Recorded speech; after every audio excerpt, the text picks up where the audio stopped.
Hello again, I'm Joshua Smith and welcome to Captain Cinema's Entertainment Explosion. I'm here with our new guest, Dr. Chandra Massner, Professor of Communication. And we're here to talk about our leading ladies of television on the small screen. You know, I will say we've had a lot of very different shows led by these strong, powerful women that has, just been groundbreaking in the way that women are shaped today, if you really think about it. So let's get started. What show should we talk about first? Well, we can't talk about women in television without paying homage to the great Lucille Ball. Yep.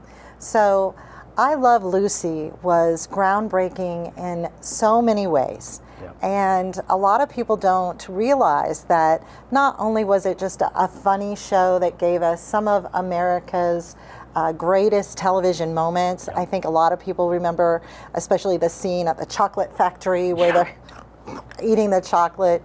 But in addition, Lucy was very important behind the scenes. Yes. So she was a pioneer for women in television in a lot of different aspects. And not just a pioneer for women, but a pioneer in the television field in general. So Lucy was born in 1911, and television did not become prominent in our country until the 1950s. Yeah. So she had an entertainment background before television hit. So she started actually as a chorus girl in the 1920s. And wouldn't that be something to see Lucy kicking it up on stage in the 20s? But that led to finally her big break actually came as a model for a cigarette ad. She was a cigarette girl in Chesterfield Cigarette's national ad campaign in 1933. And this really launched her entertainment career. So from there, she was cast in movies.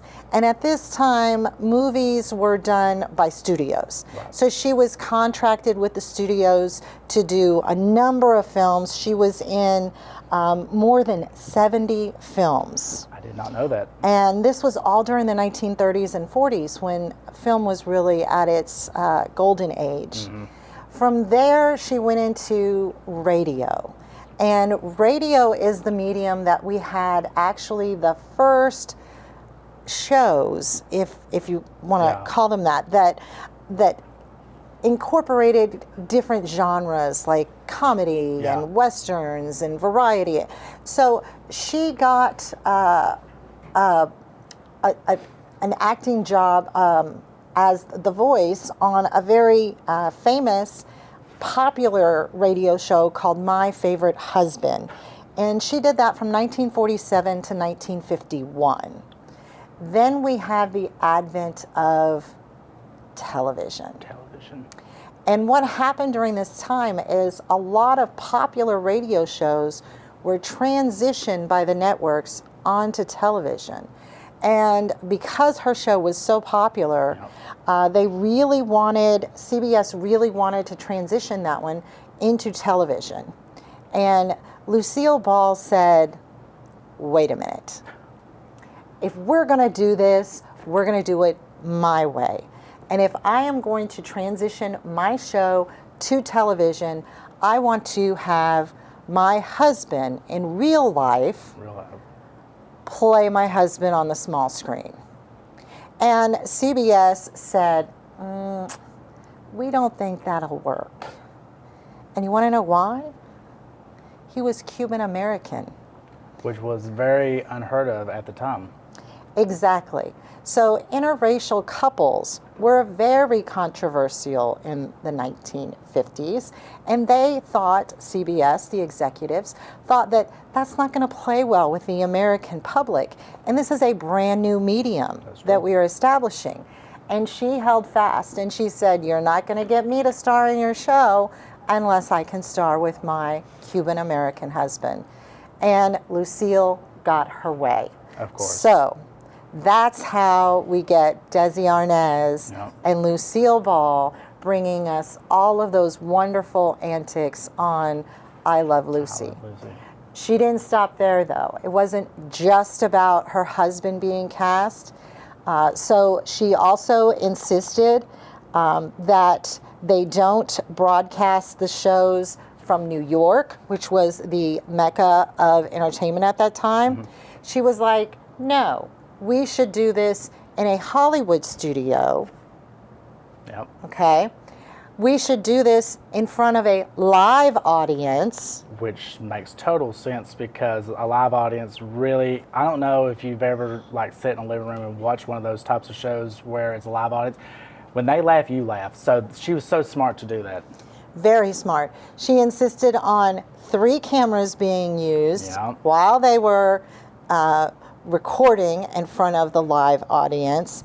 And perhaps even most significantly, she insisted that she get a cut of the profits.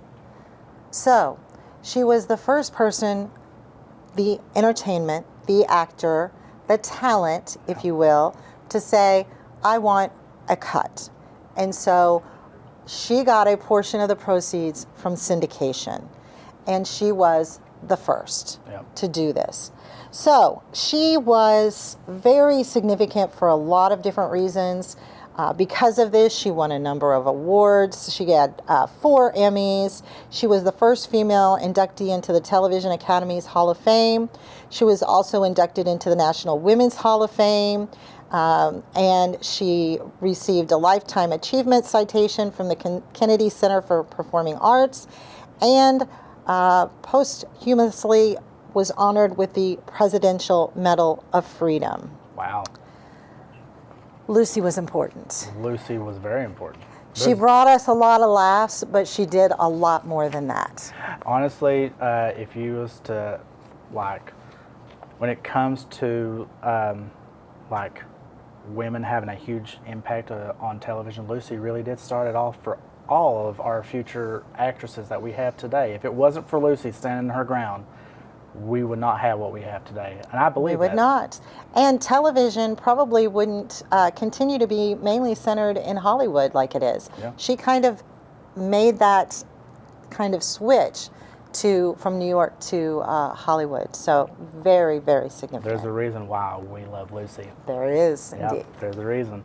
Well, I'm going to transition. Speaking of fabulous women that has made a big impact, the Golden Girls, you know? That show dealt with so many heavy topics. We had sexism, ageism, we had homophobia, we had racism. They really covered sex, my God, sex and cheesecake. Well, that was the show. But the Golden Girls really did pioneer a lot of, like, just because you're a certain age doesn't mean you have to give up your life. And that was a really good staple of that show. That's probably why I respect it and love it so much, because I know how my grandmother is. My grandmother likes to live life to the fullest. She likes to go out and shop and have a good time. She'll still cut up and laugh. Just because she's a certain age, she doesn't give up on life, and they didn't give up on life. For God's sake, Sophia, love her. But it is so tragic that none of them are with us nowadays. Rest in peace, all of our Golden Girls. But I will say that show was super important, and the way, like, the way Lucy pioneered women in the workplace behind the scenes, what she did, they kind of pioneered stuff like in front of the camera. Like, if you looked at, like, they each had a job, but look how old they were. That's the best part about that they just didn't give up. They didn't give up dating lives. They didn't give up. They were just super important in the way that I would like to think that we all can be when we get that age. Like, I know I would never want to give up on my life when I hit like 60 something or 80 something, and I feel like they shouldn't have to either, and they didn't. So where do you stand on the Golden Girls? Well, I think that they exemplified female friendship. Yep. And the importance of female friendship. In addition, I think one of the important things that we get from the Golden Girls is realizing that family isn't just blood. That's true. Right? And that all of these women had very unique and interesting lives before they got together, right? That's true. And we hear about those stories, from St. Olaf and before their lives together. And I think that shows, like you're saying, with the difference in age, how our life takes ups and downs and mountains and valleys, and that we learn a lot throughout the process, regardless of our age. So, yeah, a lot of significant impact with the Golden Girls, and they've become cultural icons, very popular to this day. Yep. I will say that their bond is something that I've always held dear to me. I've said for years that one day I want to retire with 3 of my best friends in a house, and we just wake up in the middle of the night, eat cheesecake, and gossip. That's the dream. That's the dream. That's the dream for me. And speaking of, women in the workforce, you have a show that I'm not familiar with that I will let you talk about next. Well, my second show that I really want to talk about started in the late 80s, 1988, and continued most of the 90s. So it was around for about 10 years, and that is Murphy Brown. Okay, now I was a journalism major in college, and she is a reporter, so that instant connection I had with Murphy Brown was important.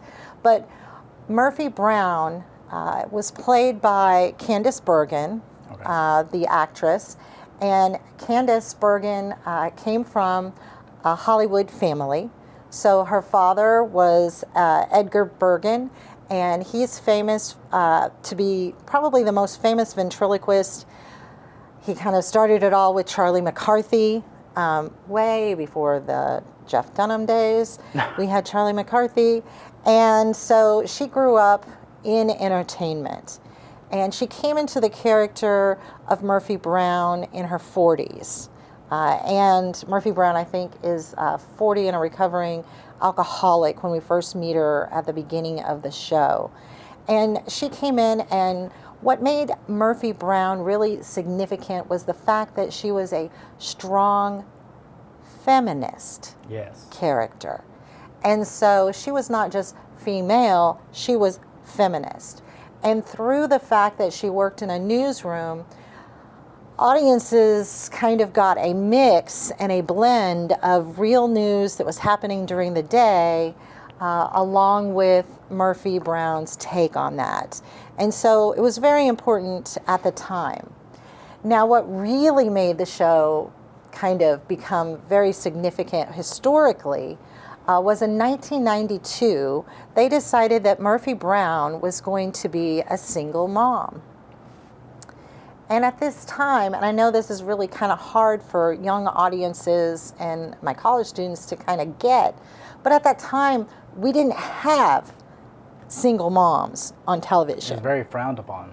It was. So if we had families, they were the nuclear family. Yep. That's all we had on television. Yep. Mom, dad, kids. Yep. That was it. There were no other kinds of families. Yep.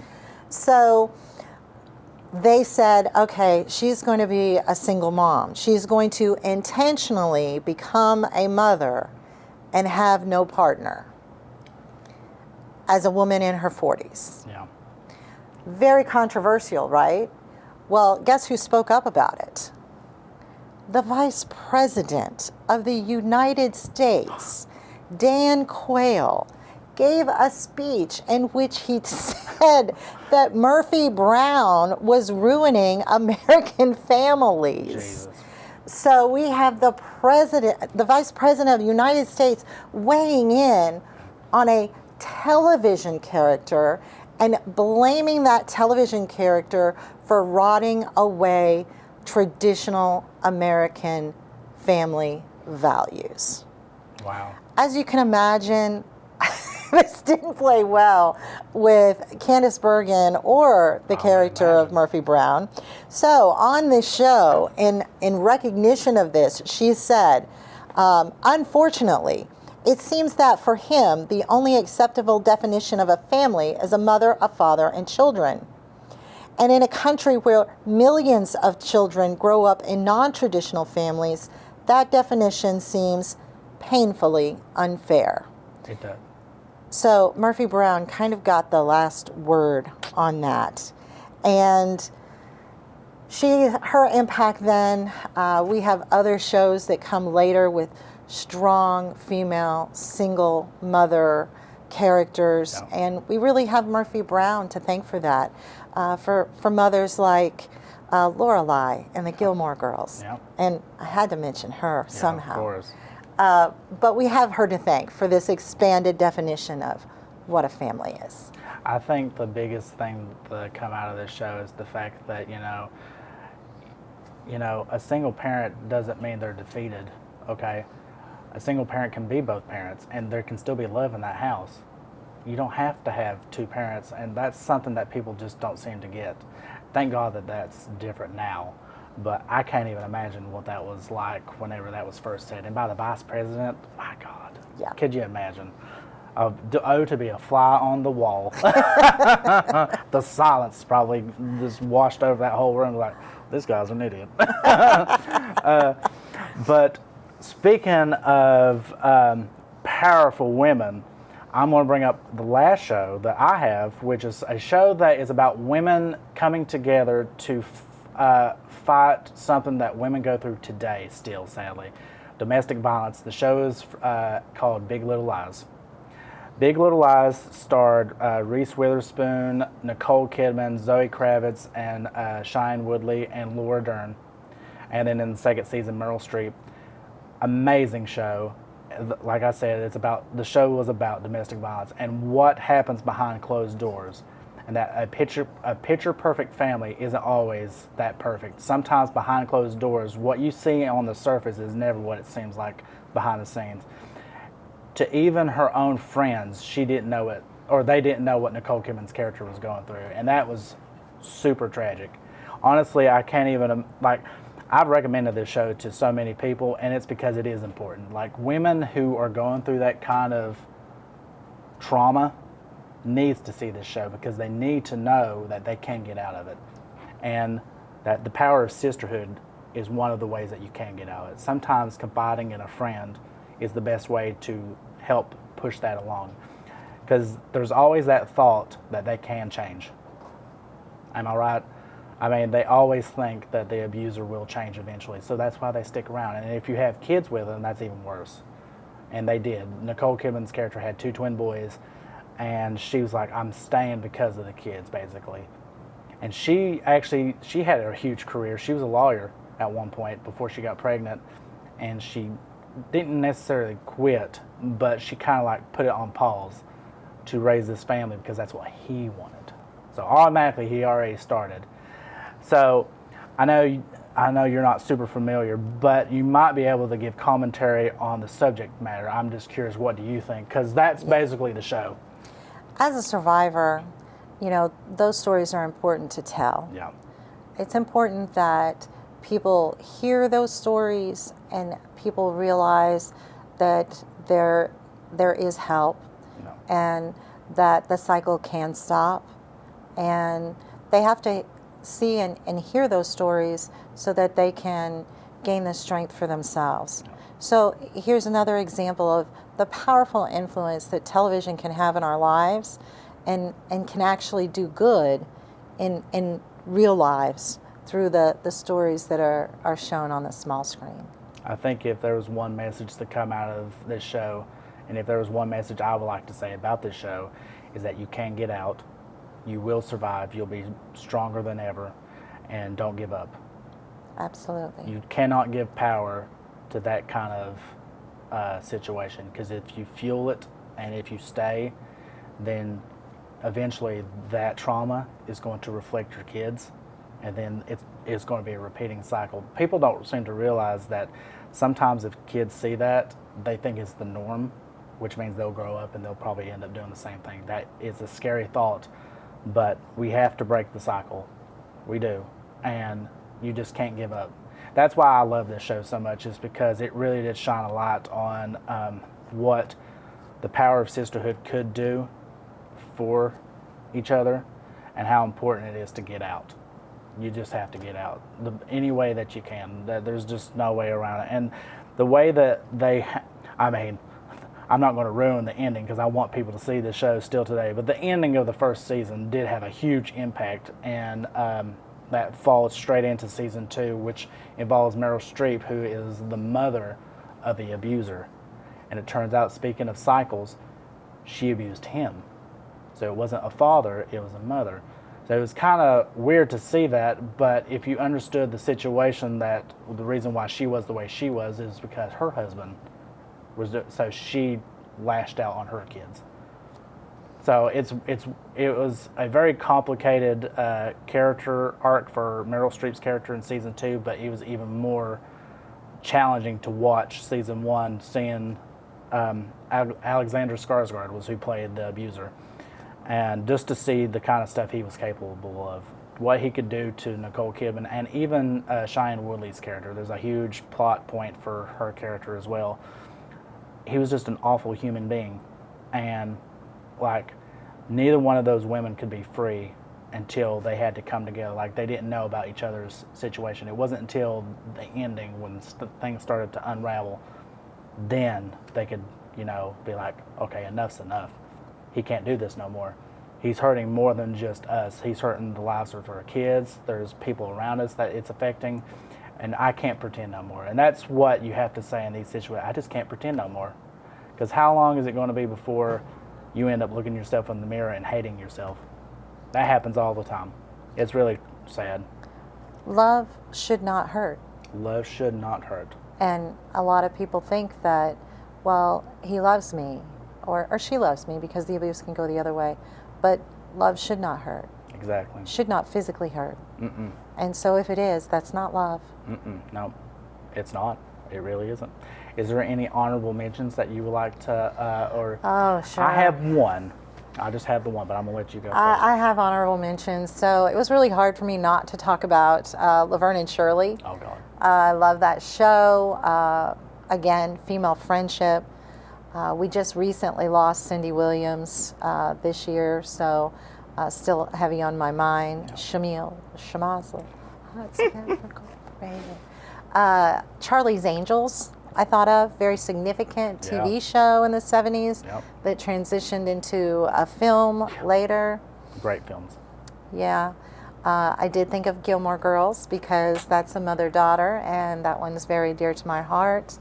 I have a Rory at home, so that's important to me. There's been so many really good, strong female shows. Another detective show, Cagney and Lacey in the 80s was very popular. Yep. I also loved Moonlighting, which featured a male and female, but Sybil Shepherd there was the star of that show. Very strong show, another really good show. So there's so many. There is. I will say Lucille Ball may have been the first queen of comedy, but we can't mention her without mentioning Carol Burnett. Absolutely. The second queen of comedy. Come on, Carol Burnett. What could you say about Carol Burnett that people don't already know? She's a legend. She's hilarious. Her show has been a huge impact on my life. My mom and my grandmother both introduced me to her when I was like in diapers. So I've watched Carol Burnett for years, and I love her. I can't speak enough about her. Like she was a legend too. She was, and she impacted a lot of other performers that were around her too. I mean, they even have an award. Isn't it the Carol Burnett Award? They have an award, with her name in it. I don't know what ceremony they always give that out to. I want to say it's like either the Emmys or the Golden Globes, but they always give that award out. And Ryan Murphy, I think, got it this past year, and because she was a true trailblazer when it came to like giving back to the community, and that's what that award represents, is giving back. It's not just about what's in front of the camera, it's also what the kind of work you do behind the camera as well. So love Carol Burnett. But I will say I've had a real pleasure sitting here talking with you today, and I enjoyed talking about these amazing shows that we have. Highly recommend you watch Big Little Lies, and I will watch Murphy Brown because after what you just told me, I'm already fascinated. Yeah. So thank you for being a part of my show, and we will see you next time.